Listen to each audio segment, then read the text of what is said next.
Buenos días, estimada profesora. Mi nombre es Daisy Bracho, coordinadora del grupo número 5 de primer año, sección 7, el cual está conformado por Contreras, Alibet, Muñoz María Ángeles, Pérez Mauriana, Pérez Wilmeiber y mi persona ya antes mencionada. Hoy hablaremos un poco sobre lo que es el sistema digestivo 1, el cual está conformado por boca o cavidad bucal, laringe, faringe, esófago, estómago y dientes. Primero debemos conocer qué es el sistema digestivo. El sistema digestivo es un conjunto de órganos encargados del proceso de la digestión, es decir, la transformación de los alimentos para que estos puedan ser utilizados y absorbidos por las células de nuestro organismo. Entraremos de lleno en materia y definiremos cada uno de estos órganos. Boca, también conocida como cavidad bucal, está conformada por dientes, paladar y lengua. Es el inicio de la digestión, ubicada en la región de la cabeza. Está dividida por dos espacios, las arcadas dentarias, vestíbulo por delante de los dientes y la cavidad bucal por detrás de los mismos. Mucosa de la cavidad bucal. La mucosa de la cavidad bucal está constituida por un epitelio plano estratificado, que puede ser queratinizado, paraqueratinizado o no queratinizado, así como por un tejido conectivo subyacente. Esta mucosa puede clasificarse funcionalmente en de revestimiento, masticatoria o especializada. Mucosa de revestimiento. Esta mucosa está constituida por un epitelio plano estratificado no queratinizado, así como por una lámina propia de epitelio conectivo laxo, con abundantes fibras elásticas, lo que permiten la movilidad. Esta mucosa ocupa el mayor porcentaje de la superficie total, alrededor de un 50-60%, ya que se ubica en labios, paladar blando, parte ventral de la lengua y piso de la boca. Mucosa masticatoria. Está constituida por un epitelio plano estratificado, queratinizado y paraqueratinizado, con ausencia de fibras elásticas pero abundantes fibras de colágeno. Se encuentran ubicados en partes inmóviles, como lo son encías y paladar duro. Ocupa alrededor de un 20 o 30%. Mucosa especializada. Esta mucosa está constituida por un epitelio plano estratificado no queratinizado, con abundantes papilas linguales, las que presentan corpúsculos gustativos, las encargadas de dar la sensación del gusto. La histología es el estudio de los tejidos humanos, disciplina y base fundamental para que podamos entender el porqué de todas las estructuras que conforman el cuerpo humano y así poder llegar a comprender tanto la fisionomía como correlacionarlo con la anatomía. Y dando inicio al tema, hablaremos sobre la faringe. La faringe es un músculo en forma de tubo que ayuda a respirar y está situado en el cuello y revestido de una membrana mucosa. Conecta la nariz y la boca con la laringe y el esófago respectivamente, y por ella pasan tanto el aire como los alimentos, por lo que forma parte del aparato digestivo así como del respiratorio. En el ser humano mide unos 13 centímetros, extendida desde la base externa del cráneo hasta la sexta o séptima vértebra cervical, ubicada delante de la columna vertebral. Esta cavidad se comunica con la nariz por dos agujeros y también con el oído por otros dos conductos llamados trompas de Eustaquio. También se comunica con el tubo respiratorio, que es la tráquea. Para el momento del pasar los alimentos, este paso se cierra por medio de una válvula llamada epiglotis, que impide que aquel vaya al tubo respiratorio. La epiglotis es un órgano de estructura húmeda y cartilaginosa que forma parte del esqueleto cartilaginoso de la laringe. La función de la epiglotis es obstruir el paso del bolo alimenticio al momento de la deglución. Cierra el paso superior de la laringe, evitando que el bolo se desvíe al sistema respiratorio, de modo que vaya al esófago y así continúe el proceso de digestión.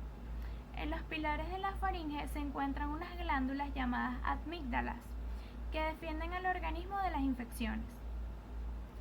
La faringe está recubierta de una membrana mucosa y tiene unos 13 centímetros de largo, los cuales se dividen en tres: rinofaringe, epitelio cilíndrico ciliado pseudoestratificado; mesofaringe, epitelio escamoso estratificado; hipofaringe, epitelio cilíndrico ciliado pseudoestratificado.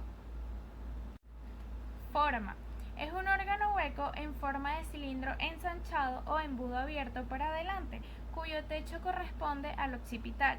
Ubicación: se encuentra en la parte anterior del cuello, por encima de la laringe, la tráquea y el esófago. detrás de la boca, el paladar blando, y por debajo de la cavidad nasal. Se extiende de la base del cráneo al borde inferior del cartílago cricoides frente a la sexta vértebra cervical. Se relaciona hacia arriba con el cuerpo del esfenoide y la porción basilar del occipital, y hacia abajo se une con el esófago. Como arranca de la parte posterior de la cavidad nasal, su extremo más alto se llama nasofaringe. La inferior u orofaringe le ocupa la zona posterior de la boca y termina en la epiglotis. Funciones. Deglución. Es el paso del bolo alimenticio desde la boca hacia el esófago. Respiración.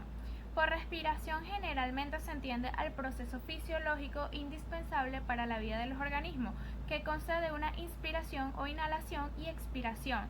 Suele simplificarse en aeróbicos y anaeróbicos vulgarmente. Fonación. Es el trabajo muscular realizado para emitir sonidos inteligibles, es decir, para que exista la comunicación oral. Audición. Interviene en la audición ya que la trompa auditiva está lateral a ellas y se une a través de las trompas de Eustaquio. Otras funciones de la faringe son la olfacción, salivación, masticación, funciones gustativas, protección y continuación de las cámaras de la resonancia para la voz. Componentes. Nasofaringe. Es la parte posterior de la cavidad nasal y básicamente un componente del aparato respiratorio. Se comunica con la bucofaringe por el istmo faríngeo, que se cierra durante la deglución para evitar que la comida pase a la concha. Es sede de la amígdala faríngea, una masa de tejido linfoide. Las trompas de Eustaquio se encuentran adheridas a las paredes de la nasofaringe aproximadamente a 1 o 1.5 centímetros del techo de la misma. Son las encargadas de regular la presión de la cavidad timpánica con el exterior. Por eso cuando bostezamos se destapan los oídos, al igual con la deglución en los aviones. Está revestida por un epitelio pseudoestratificado ciliado con células caliciformes, es decir, un epitelio respiratorio. Bucofaringeo. Se extiende del velo del paladar al borde de la epiglotis. Se comunica con la boca por el istmo bucofaríngeo. Se caracteriza por estar rodeada de un anillo de masa linfoide, las amígdalas. Está unida por dos músculos al paladar y el espacio que queda entre estos pilares se denomina fosas amigdalinas. El término fauces abarca estos cuatro componentes. Laringofaringeo. Se extiende del borde superior de la epiglotis al borde inferior del cartílago cricoides, donde se prolonga al esófago. Por delante es la apertura a la laringe. La bucofaringe y la laringofaringe están revestidas por un epitelio plano, estratificado, no queratinizado. La lámina propia de la faringe está formado por un tejido conectivo fibroblástico, en el que hay muchos vasos sanguíneos y glándulas mucoserosas. Son fibras esqueléticas en dos estratos. La capa externa es circular y comprende tres músculos constrictores. La interna es longitudinal y comprende dos músculos elevadores. El constrictor inferior es una especie de esfínter que impide el paso del aire al esófago, pero se relaja durante la deglución. También ayudan al movimiento de las cuerdas vocales. El constrictor medio sirve como unión y protección de la forma de la faringe. El constrictor superior ayuda a la deglución. Todos estos estrechan las paredes faríngeas, obligando al bolo alimenticio a dirigirse al estómago. Los músculos elevadores son el palatofaríngeo, que forma el pilar inferior del velo paladar, y el estilofaríngeo, que recorre toda la faringe y es el principal encargado de elevar la laringe al tragar. Los músculos que se encuentran ahí son músculo tensor del velo del paladar, músculo elevador del velo del paladar, músculo constrictor superior de la faringe, músculo estilofaríngeo, músculo constrictor medio de la faringe, músculo constrictor inferior de la faringe, músculo cricoteroideo, músculo digástrico, músculo ioso, músculo estilogloso, músculo salpingofaríngeo y músculo palatofaríngeo. Nervios. La mayor parte de la faringe se encuentra enervada por el plexo faríngeo, formado por las ramas faringias del vago y el glosofaríngeo. Irrigación sanguínea. La faringe es regada principalmente por las arterias faríngea ascendente y tiroidea inferior, las ramas de la arteria carótida externa y subclavia. Los plexos venosos se encuentran en la parte posterior y el sistema linfático desemboca en ganglios cervicales profundos. Buenos días, mi nombre es María Ángeles Muñoz. Voy a estarles hablando sobre la laringe y el esófago. La laringe es el término que se refiere a los órganos tubulares que se encuentran entre la faringe y la tráquea. En los seres humanos, la laringe se encuentra en la parte anterior del cuello y limita con la parte superior de la tráquea. La laringe responde a la necesidad de voz y a la fonación de las cuerdas vocales, ya que en ella se encuentran las cuerdas vocales superior e inferior. El cartílago tiroideo es el mayor componente de la laringe y en los hombres crea una pronunciación muy notoria, también conocida como pronunción laringea o mayormente conocida como la manzana de Adán. Por otra parte, la laringe, la faringe y la tráquea se encuentran recubiertas por epitelio mucoso. La laringe está estructurada por extrinseco, que son la membrana tiroidea, y el intrínseco, que su función es unir la laringe entre sí. La laringe es un conjunto de músculos entre sí. El intrínseco se encarga de que se produzcan los movimientos en las cuerdas vocales y el extrínseco se encarga de la fonación y los movimientos de la misma.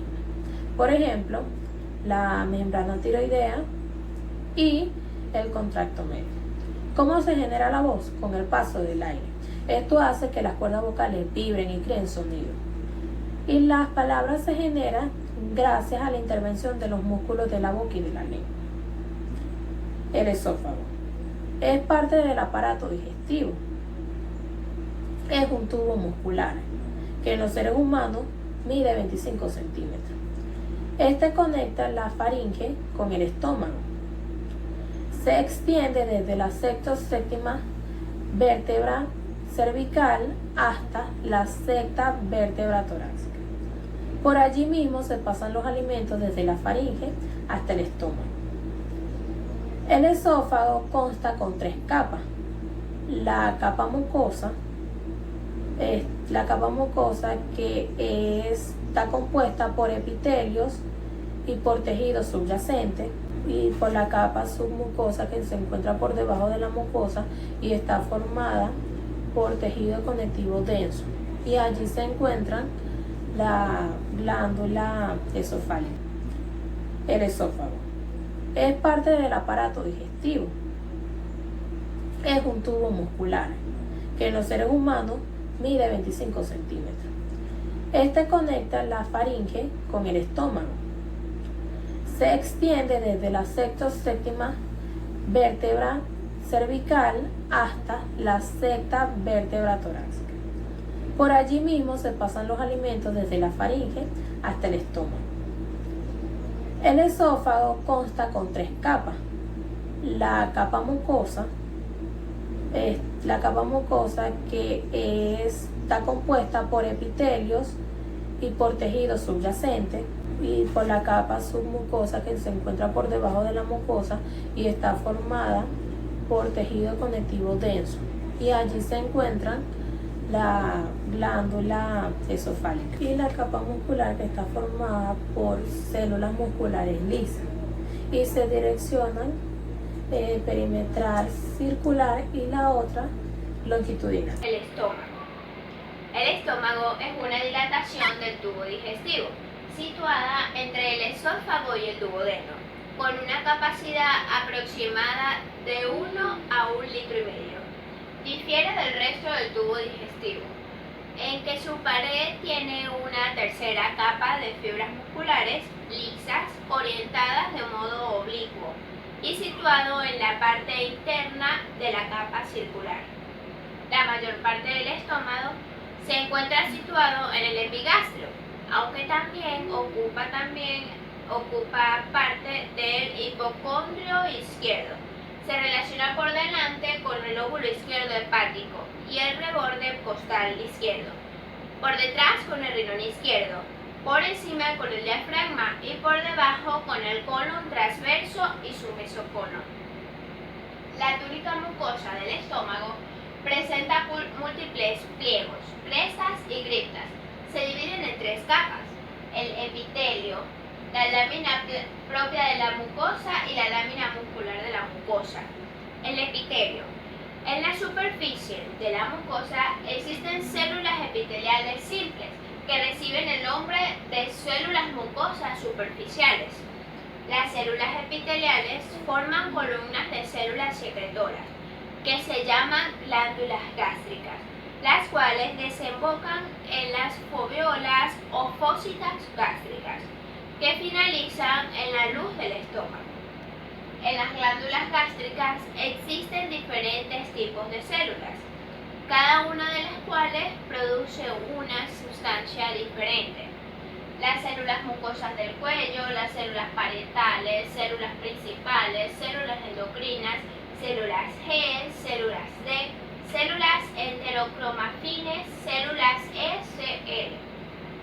La túnica mucosa formada por el tejido conjuntivo moderadamente denso, en la cual se encuentran numerosos vasos sanguíneos, linfáticos y terminaciones nerviosas. Está debajo de la mucosa y forma el plexo de Meissner. La túnica muscular, la cual dentro de ella se encuentran 3 capas de músculo liso: interna o oblicua, media o y externa o longitudinal. La túnica muscular está formada por dentro hacia afuera por fibras oblicuas, el estrato circular y el longitudinal. La túnica muscular gástrica puede considerarse como el músculo gástrico, porque gracias a sus contracciones el bolo alimenticio se mezcla con los jugos gástricos y se desplazan hacia el píloro con los movimientos peralísticos. La túnica serosa, constituida por el tejido conectivo laso, tapizado y por una capa epitelial llamado mesotelio, envuelve al estómago en toda su extensión, expandiéndose en sus curvaturas, para formar el ometo menor y el ometo mayor, y el ligamento gastrofrénico. Muchas gracias. Mi nombre es Wilmer Pérez y les voy a hablar sobre los dientes. Los dientes son órganos digestivos accesorios implantados en los alvéolos dentarios, situados en los bordes alveolares de la mandíbula y el maxilar superior. En la especie humana aparece primero un grupo de dientes de leche o dientes primarios que son temporales. Estos constan de 2 incisivos, 2 caninos, 2 molares, 5 piezas en cada cuadrante.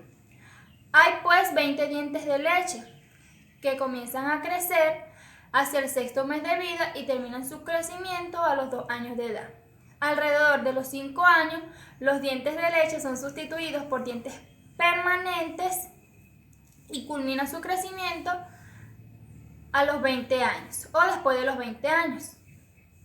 Estos constan de 2 caninos, 2 incisivos, 2 premolares, 4 molares, 8 piezas en cada cuadrante.